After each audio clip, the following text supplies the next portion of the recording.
2031 को लेकर कई प्राचीन भविष्यवाणियां, आधुनिक वैज्ञानिक चेतावनियां और 2026 से 2032 तक दिख रहे बदलते संकेत एक ही दिशा की ओर इशारा करते हैं।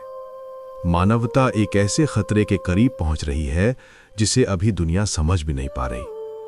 2026 में शुरू हुए जलवायु परिवर्तन के असामान्य पैटर्न 2027 तक भयानक रूप में बदल गए। 2028 और 2029 में ज्वालामुखियों की गतिविधि अचानक दोगुनी हो गई और 2030 तक समुद्र का स्तर इतना बढ़ गया कि कई तटीय शहर खतरे में आ गए। लेकिन सबसे डराने वाला संकेत जो 2031 में आने की भविष्यवाणी है, वो अदृश्य खतरा कहलाता है। एक ऐसा खतरा जो दिखाई नहीं देता लेकिन जीवन को अंदर से बदल देता है। यह खतरा प्रकृति, समाज और मानव मन तीनों पर असर डालता है। प्राचीन ग्रंथों में कहा गया है कि जब मनुष्य अपनी बुद्धि का दुरुपयोग करेगा, जब तकनीक आत्मा पर हावी होने लगेगी और जब पाप का बोझ पृथ्वी के सहन शक्ति से बाहर होगा, तब अदृश्य विनाश सामने आएगा। 2031 वो वर्ष बताया गया है जब प्राकृतिक घटनाओं का पैटर्न समझ से बाहर हो जाएगा। आसमान में अजीब रोशनी, अचानक तापमान में गिरावट, समुद्र की अनसुनी गर्जना और सूर्य के रंग में हल्का परिवर्तन। समाज में भी बदलाव दिखने लगेगा।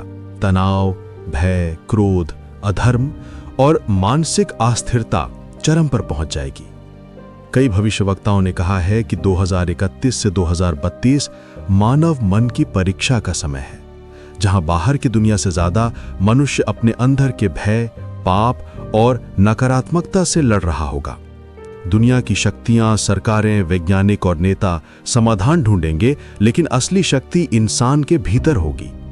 क्योंकि हर भविष्यवाणी यही कहती है कि अखबारों में आने वाले संकट सिर्फ शुरुआत है। असली युद्ध मनुष्य की आत्मा में शुरू होता है। और इसीलिए कहा गया है कि 2031 के इस अदृश्य खतरे से बचने के लिए मनुष्य को सिर्फ अपनी चेतना नहीं, बल्कि अपनी आस्था को भी मजबूत करना होगा। चाहे दुनिया कितनी भी बदल जाए, चाहे कितना ही भ्रम, डर, विनाश और अराजकता फैल जाए, अंत में बचाता वही है जो हमेशा से बचाता आया है, भगवान का नाम। और इसीलिए इस पूरे संकट काल में केवल एक ही शक्ति तारने वाली है, राम नाम।